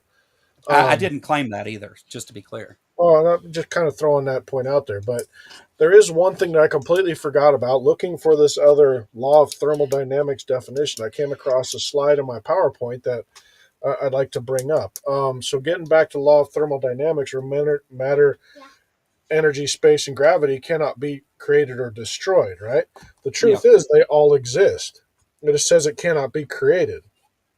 Right. But I think since they're in contradiction to one another, because the matter, energy, space, and gravity and the law of physics are all in existence, because these are in contradiction to one another, the only way it is possible for them to exist together is that an external action had to have been necessary to put them into that organized way that we observe. Well, so first of all, there's a problem with that position. Um, you're saying that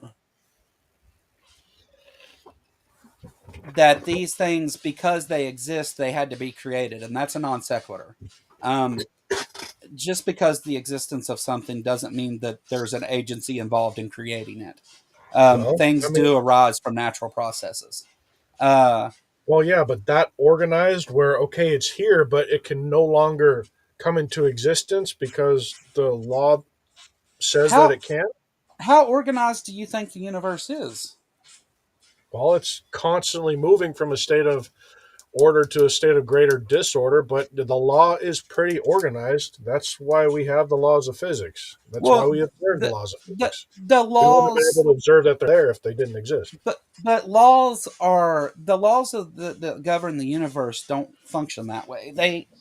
They are the laws that are a description of the physical universe that we live in. They are not prescriptive to the universe. They are descriptive of the universe. Well, that's just, I guess, a way of explaining, what they are, but they're still Well, that's what they are. that way. I mean, it's still the way the universe is. Well, when you invoke an agency, yeah, then you're prescribing them. But if you want to prescribe them, then we have to ask the question: did these laws exist prior to God's involvement, or did God create these laws and then they're contingent upon God? I go Did with the God last. create the laws of the universe, or did He just create the universe and those are the descriptive laws of it? Well, I'd say he did them both at the same time, Well, you because can't he have knew both. that you know That's the for the law of universe non-contradiction. to work the way it is and for motion to generally happen, it had to be constructed in a way where it'd follow. You know, what's that? Um, which law of motion is it?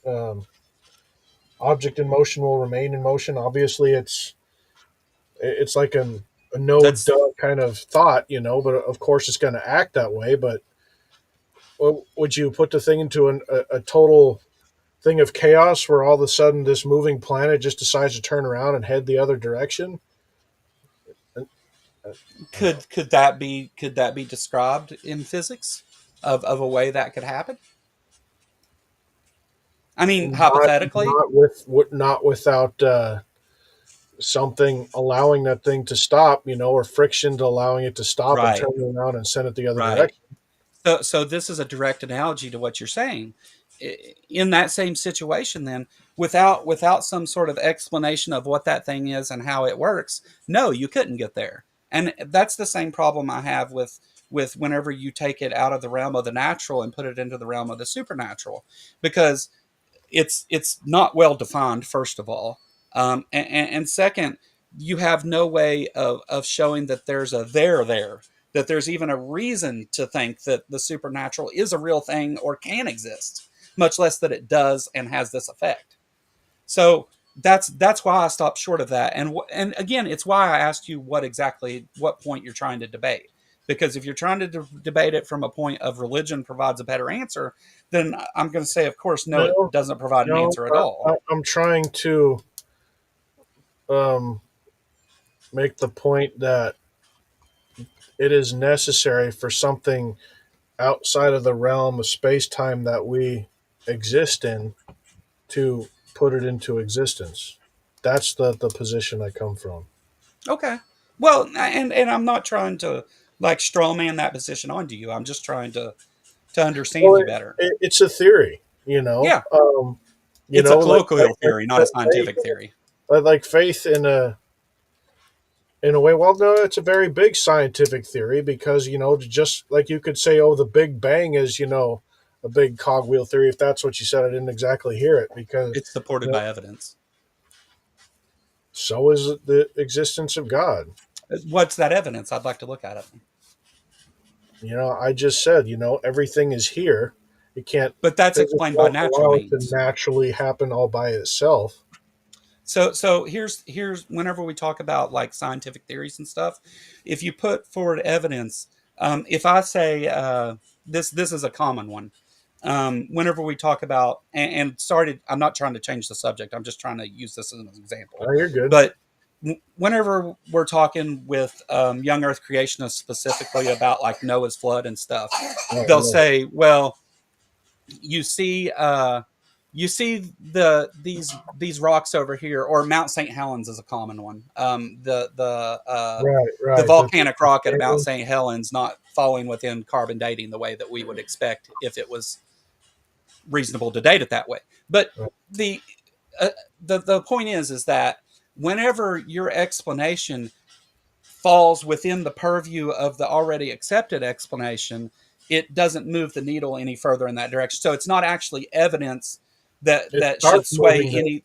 it starts moving the needle. It gives No, people something to actually start thinking about, and then if maybe they're if like, if you provide evidence that is also explained by the competing theory, you're not doing anything. You have done nothing. But other than say, well, you can explain this another way. But "That's because how science works." what we build in science with these theories are models, right? So we build a model of what the universe looks like. Now, whenever you go and start saying, well, this thing actually, I can co-opt this and it explains my point of view. Well, that means that we have to take it out of that model. So you've just destroyed a whole entire model of how things work by doing that. But then you insert it into this other, only you don't have a model, you've just co-opted that bit of evidence. Right. I mean, that's the exact same thing they do with how we've got matter and energy in the first place. From taking helium and a little bit of hydrogen, all of a sudden getting all these other elements. You assume that it gets molded into a star or fused together in a star, but it's never actually been observed. I'm not So assuming that. I'm supporting the mathematics that support that is what I'm doing. I'm not assuming anything. I'm telling you that the I would mathematics and the still love physics to that see somebody the put the math with enough energy make gold from helium. I would that love. yes, you can do that, and they do those things like we see that within Well, the we've got a universe. massive national debt, which would Have you not wipe seen out the world. the scientific stuff that describes these big fields of gold in space and these big chunks of gold that are formed from I've, supernova? I've heard a couple actually. It rains diamonds in some places. like, I've um, I've actually heard a couple theories where like what is it that asteroid Bennu, or was that the name of the spacecraft? I don't remember. Bennu, yeah, asteroid Yeah, Bennu. the one where we just found all the other Earth-like elements and actually found water ice. Yeah, I wish I knew somebody who is really good at calculating orbital mechanics because he could probably prove this theory. Walt Brown had a theory that a lot of, not all, but many of the asteroids out there actually came from Earth when the fountains of the deep broke open, and that's another explanation, not just that other one. And of course, in the scientific community, there is a very big bias against what scientific explanations come from the Bible, so they don't even try to relook at it and rethink about it. They just automatically dismiss it. But I'm wondering if you actually look at it and you actually yeah. do follow. See, orbital mechanics, again, like your math, doesn't lie. You can follow that stuff backwards to a point to find its origin. And if we do track the trajectory of some of those asteroids, would, I bet we could find that the origin does originate from this planet. Well, so first of all, no, that's that's not how anything works. But the whenever so You should we read do Walpole. look at so some of these asteroids, especially things that come from the Kuiper Belt and the Oort cloud and all that, like these things have such long um, orbital periods that Yes, we're talking, hundreds of thousands, if not millions of years. maybe just thousands of years old. Uh, so so in order to do that, you would have to like take for example Halley's Comet. Mhm. Halley's Comet, we have historical records of people seeing it in the sky at the times that they should have seen it in the sky, going back really, really far into history. Yeah, a couple Now, thousand the years. orbital period of that comet would tell you that if you're going to suggest that it came from Earth originally, how does it get into that orbital path so far out in the solar system? First of all, Well, I wasn't without talking about Halley's Comet. I was just talking a well, couple of I, I, asteroids. well, I mean, you said these asteroids, so I was just using an example of one. But No, we the can apply orbital it to any period, of them.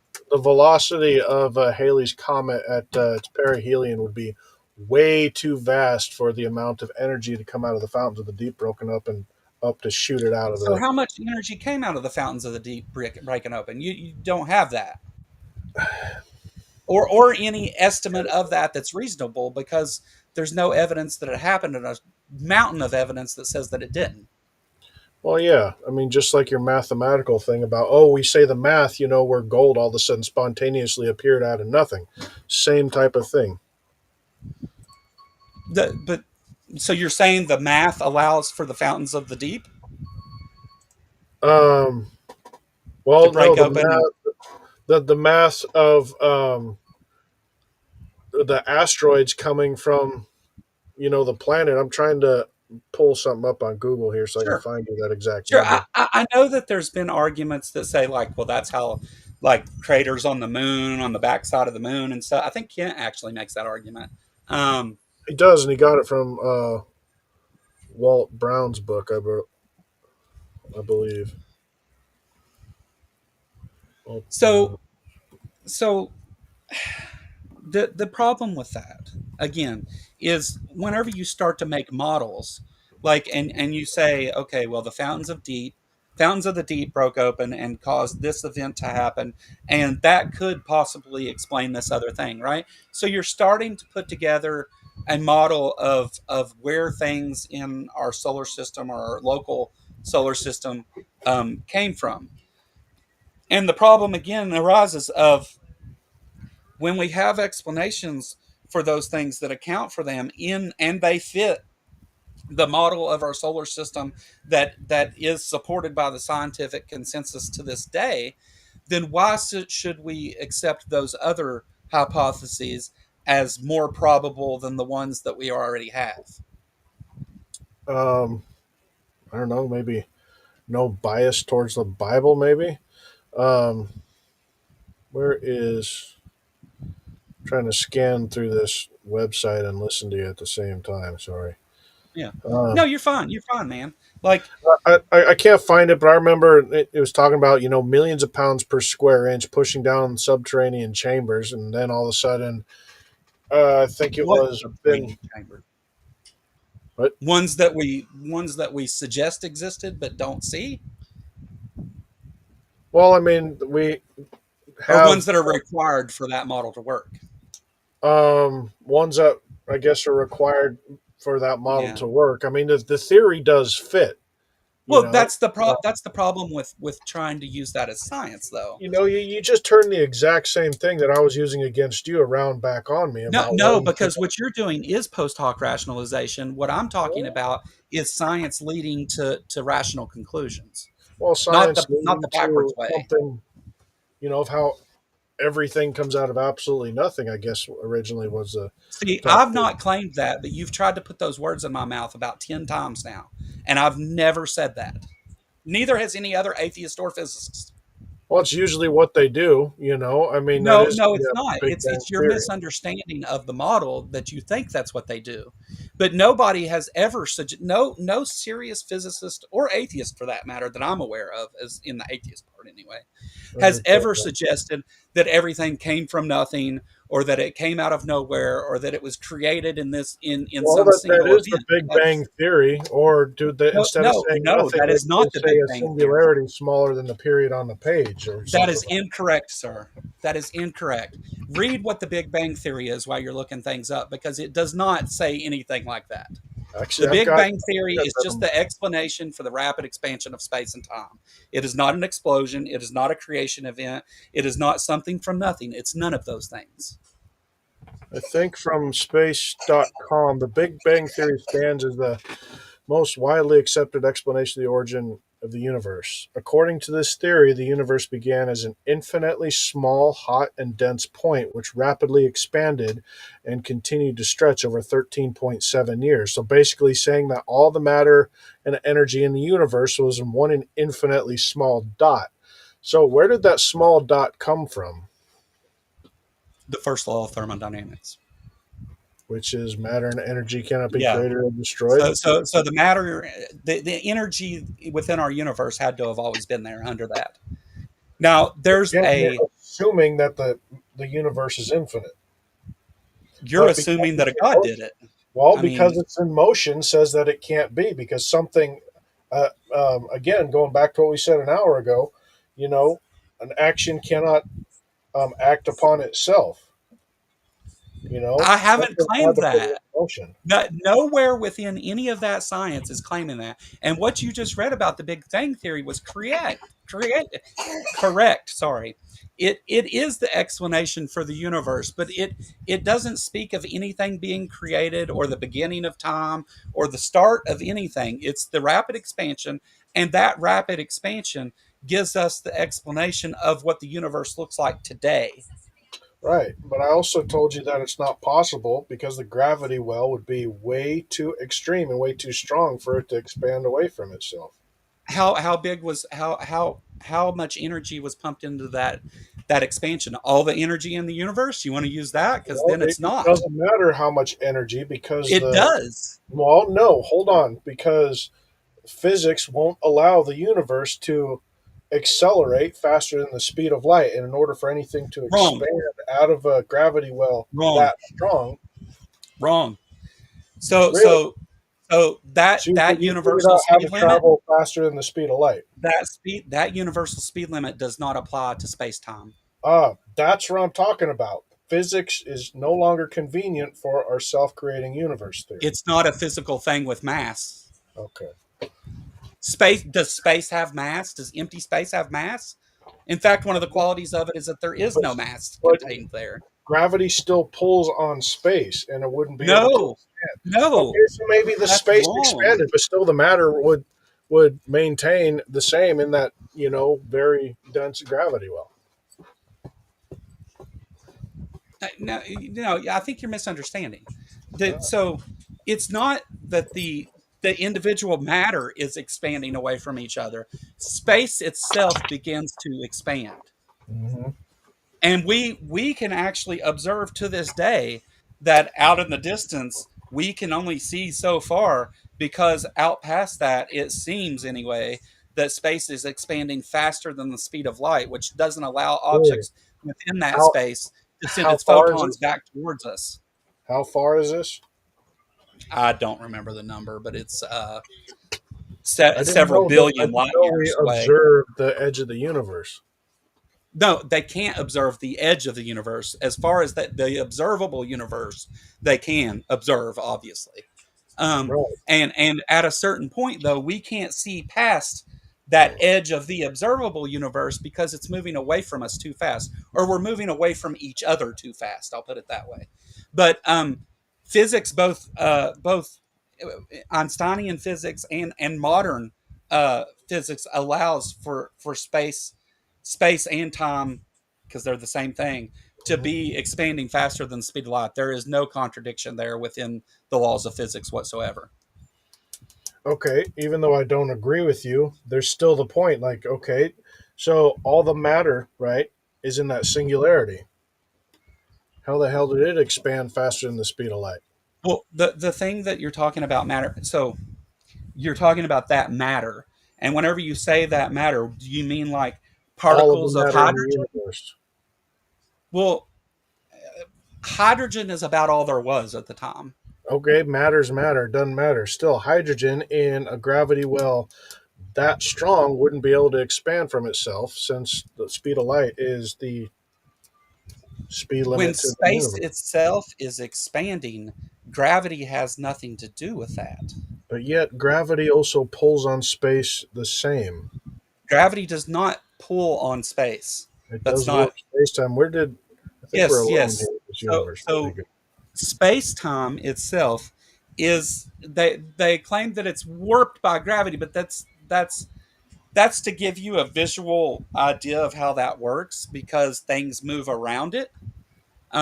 The shortest distance between two things is no longer a straight line; it can be a curved line because space itself is curved around those things. But that doesn't mean that space is a physical thing that gravity is pulling in. If anything, you would have to say that if you wanted to make a comparison between gravity and space, you would have to say that gravity actually repels space. Well, still, I mean, I'd like to know how we actually observe space because what we see in the telescopes, is light reflecting off of matter. And Yeah. within space, there is no matter for us to actually observe it. Well, Unless you sure throw there more is. numbers on a page and say, look, we just increased the amount No, no, of no. equation, you know? So this goes back to the Doppler effect. So whenever space is space time is one thing. Matter exists within space time. You can't have something that exists without having a place and a time that it exists. So Exactly. It's a so symbiotic relationship. so those things exist separate from each other. Um, Whenever we look at things moving through space, space has no drag, no friction, Yeah, none it's of an that we can passive. see There's anyway. nothing there. Um, so space itself is not acting on anything. Um, the things that exist within that space do not have a gravitational pull on space.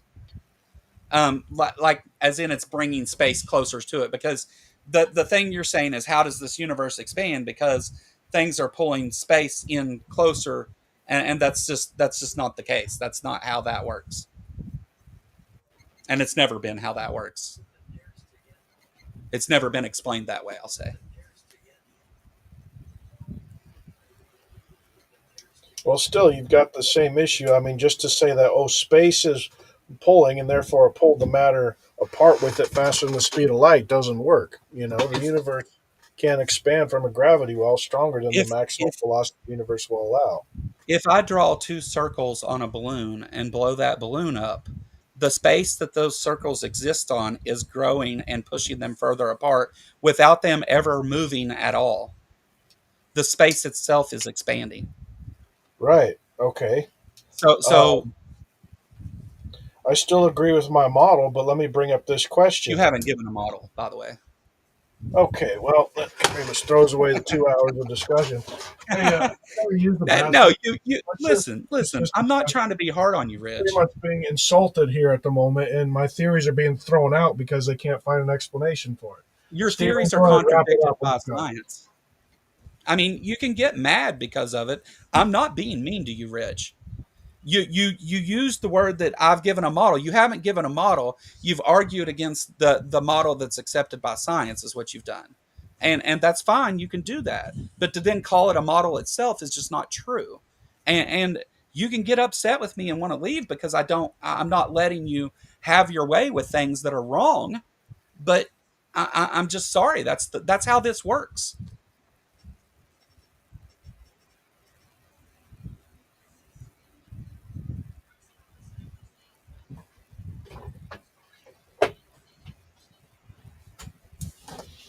Okay, All I right. stepped back to use the bathroom. What I miss? I was about to go to intermission. Um, I don't know where we're at. Rich is done. I wouldn't quite say done. I just need like a 5-minute break or something. But here's the thing, going Rich. back to the model thing, I did present a model. No, Actually, yeah. I mean, just because you don't agree with what I okay, present, Well, maybe we could you do want me to this pull up then. my PowerPoint and explain the math behind it again? no. Let's talk about your model, Rich. Your model it accounts for space time as we understand it. No, it doesn't. Does it account for gravity as we understand it? No. Does it account for Well, thermodynamics? it, No. it, it does. It Does it accounts account for for all three, and you're disagreeing with it by no? talking crap instead of explaining. You've made arguments against the scientific method But and then hey, called it a model, Stephen, if which he's it not is even going to not. let me talk, shut it down. It's okay. Well, I'm gone, bro. so are we ending the conversation here? I guess Looks that like. we are. Okay. So that went incredibly well up until I'd say the last 5 minutes. Yeah, yeah. It's Hmm. usually what it comes down to, you know. Um, I appreciate the opportunity. It was a good way to get my feet wet. I'm surprised it went 2 hours, to be honest with you. Wow. It Um, goes by quick. Now Robin is in the comment section. She is my favorite atheist and the only one I wholeheartedly trust, and a good if, friend of if mine. you're And bringing her online, let me take a 5 minute break. You know, I need something to eat. no, Something. not for debating. She actually is involved with a lot of atheists who debate, and she is able to get you a hold of other debates if you're still interested. Well, we're still looking for that 2-on-2, me and Hovind versus two others. Yeah, yep. So that will be good. Well, what was your overall opinion of your first big rendezvous? Um, Again, it went by very fast. It was a lot of fun. There was a lot of a couple things I was expecting to try to dodge the big question of okay, where did it come from? How did it start? And supposed proof that helium and hydrogen can, combine to make stars, and then you get all of the matter and all of the other elements. Still, it's a good theory, but I don't think it's proven. Um, He was claiming that you never presented a model. You obviously stuck to your guns that you did create a model. Do you want to kind of just briefly go over again for everyone who may have missed it what your model was and how you did in fact yeah, present let a me model? pull open that part of my PowerPoint here again. Okay, I don't believe that the universe can expand from a singularity because physics won't allow it. Escape velocity again is the velocity of any um, object. Um, Escape velocity is the velocity needed of any object to escape a certain gravity well, right? Mm-hmm. Um, and through various different purposes, we do understand that gravity is based on the overall mass of the planetary body. And if we take all of the matter in the observable universe and put it into a singularity, we would get a gravity well so strong that the singularity wouldn't be able to expand from itself because the universe has a maximum velocity that is the speed of light. The velocity needed to expand from that large of a gravity well would need to be, what was it, like 412 quadrillion times stronger just in the observable universe. We don't know the exact amount of matter. It would just make a much larger gravity well. And what he was coming back with was that space itself stretched out and that it pulled everything with it. Um, Definitely need to think about that one for a proper term or a proper rebuttal. I mean, my brain is about falling asleep right now. But Well, we I've do got know that this. I mass think does I bend think space itself and pull it back towards it. So I think this might be where some of the confusion is originating from. And here's the scientific definition of a scientific model: simplified representation of real world objects, systems, or phenomena used to enhance understanding, communicate ideas, and make predictions. So I think the Kentucky Atheist contention was that your model to him was less of a model of how God did it, but more of a deconstruction of his held to model. I think right. that was maybe the contention. I wish we would have ended on better terms. Instead of him just bailing out like that. I wish we could have come to a better conclusion. I didn't want either of us to walk out the way we did, but um, Joe, if you're still happen to listen, I do have one question for you. If the space was expanding like you said it was, to pull the universe or all the singularity apart, what caused it to expand? I know the Bible again does say God stretches out the heavens. Of course, that does sound like a cop out question, of saying, oh, God did it instead of having a definite scientific explanation. Um, but that is, I guess, a life goal of mine is to scientifically prove the existence of God, right? So the book of John says that God is spirit. How do you scientifically prove what spirit is? If anybody can come up with any ideas, I would love to know. But that is one of the goals of the ministry of theories of creation is, to scientifically support God and his existence. Well, Joe is still in the audience, but he's refusing to come back. He says, no thanks. Rich may need to use the restroom. I think he feels disrespected because while you guys were in your confrontation, you excused yourself to use the restroom. I'm not gonna piss all over myself. Forgive me. And I thought I did say I got to use the restroom. Okay. So I guess Joe. Let me say this. So I don't like confrontations. And that's why I've been hesitant about getting into debates, is because I'm not comfortable with them. During the last minute of it, my dog came over and, like she does when my blood pressure gets through the roof, and kind of sits on my lap and starts licking my face to calm me down. You know, I don't like those. I explained this was not a model. Rich suggested that went to the bathroom. Yeah, okay.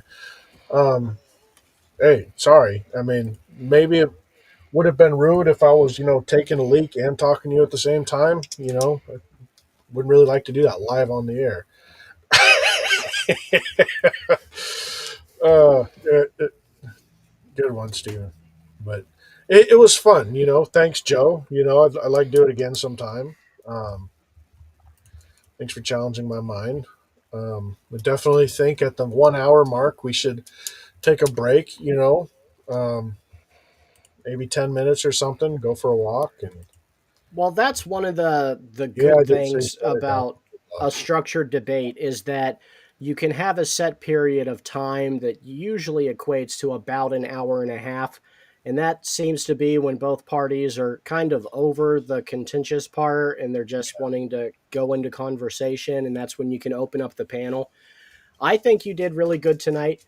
The only advice I would give you is don't let atheists second guess yourself, right? If they say emphatically that you're wrong about something, challenge them on it. Because I tried my hardest to not get involved at all, but there were a couple times I would have pressed Joe and called him out on the calling of you out, but it was Me not too. my conversation or my debate. Yeah. I appreciate it. I've no disrespect for Joe, and I wish things would have ended differently, and I think egos got involved, and I was getting frustrated, and someone If straight. you'd like, I'm sorry. Kentucky Atheist is in the comments. He's talking to us live. You're welcome to come back on for a moment, Joe. We're wrapping up anyways.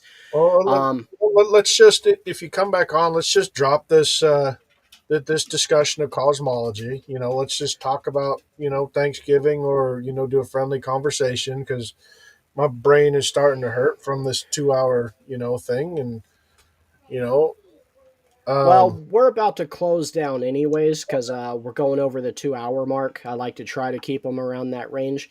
But he did say that he's more than willing to do a actual structured debate with you if you want. right, right. And we can have myself and Robin moderate, and we can post it to both the Kentucky Atheist channel and Proverbs guys. I think it would be good. It's a good possibility. Let me think about it. I mean, we basically just be having the same exact discussion. I guess I would be more prepared. Does Joe, do you have anybody you'd like to step in? And as I'm looking for somebody to debate Dr. Hoven and myself, just He two on.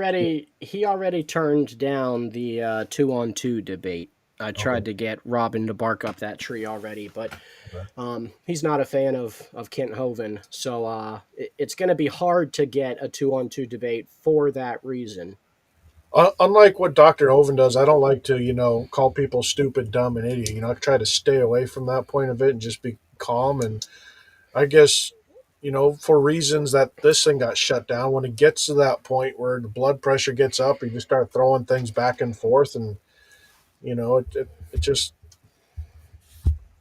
I guess it's a little too much for me to handle. So. Well, that's why I like the structured debates. He gets 5 to 10 minutes for an opening presentation. You get to rebut it. Then you give a 5 to 10 minute presentation. He gets to rebut it. Then we do cross examination where he leads, and we reverse roles where you lead, and then we go into open discussion. And usually that keeps people from getting the nerves where we were getting How does tonight. the open discussion work? It's pretty much exactly what you did tonight, except it's at the end of the debate. So you guys have already pretty much got all of your emotions and thoughts out, and you're just kind of critiquing each other. Right, right. So there's a great benefit to it. You did good in a regular discussion. I think you could do good in a debate, and I would love to get one set up for you. Yeah, let's talk about that. Baby steps. I just don't want to jump into the fire, for lack of a better term. So, um, Gotcha. yeah, Well, we can have more of these discussions. do you mind if I advertise my ministry a little bit? I'm trying to build a website and get people to go into it. Go right ahead. Um, Again, thanks for listening. If you're interested, I'm still trying to build a thing, or if you at least have advice on how I can improve on the thing, go check out the theoriesofcreation.com. Open for classroom and church lectures and being a guest speaker at your church, or podcast interviews and stuff like that. I mean, I love talking about the creation of God and the creation of the universe and cosmology and stuff like that. Yeah, God bless you guys.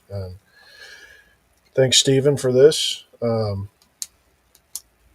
Yeah, thanks, Joe. I appreciate you. This is the way I would love things to go. Just everybody, be calm and just, talk like gentlemen. Forgive me for getting kind of frustrated at the end there. I guess it was just a long 2 hour, conversation, and I needed a break. But God bless you, brother. I'll pray for you anyway. And Stephen, thank you so much for hosting this. Give me the opportunity. I really appreciate it, man. Not a problem. And we'll go ahead and close here. I hope all of you guys had a blessed Thanksgiving. I hope you took the time to kind of consider what you're thankful for. Even though I didn't get to spend most of Thanksgiving with my family, I was very thankful to have a family this Thanksgiving. And God is good. I just Amen. can't state enough how good God is. Amen. All right. Well, we love you guys, and we'll see you next time.